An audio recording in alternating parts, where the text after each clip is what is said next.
Cennetning yo'li vatandan o'tadi. Vatanning g'amini yeyish, vatanning ozodligi uchun qo'lidan kelganini qilish dinimizdagi eng muhim farzlarning biri. Qur'on Karimdagi birinchi qatim jihad haqida nozil bo'lgan birinchi oyatning vatanga munosabatlik bo'lganligi bu gapimizni texnik kuchlantirdi.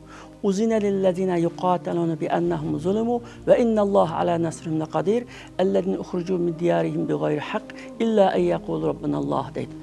Zulümga uçturganlığı üçün qarşılık ko'rsatishga ruxsat qilindi.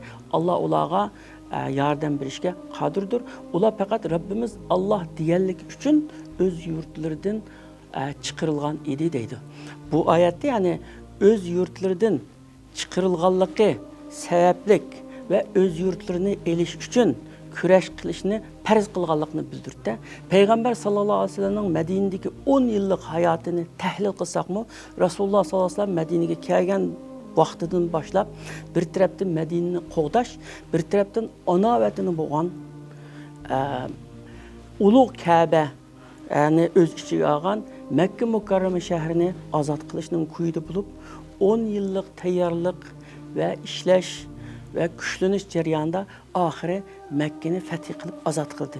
Şunun bilan uzun qalmay Peygamberimizin peygamberlik vazifesi tugidi. Allah Teala o zatını vefat kıldırdı. Yani bir adamninki, bir müminninki en çoğun gayesi vatini buluş gerek elbette.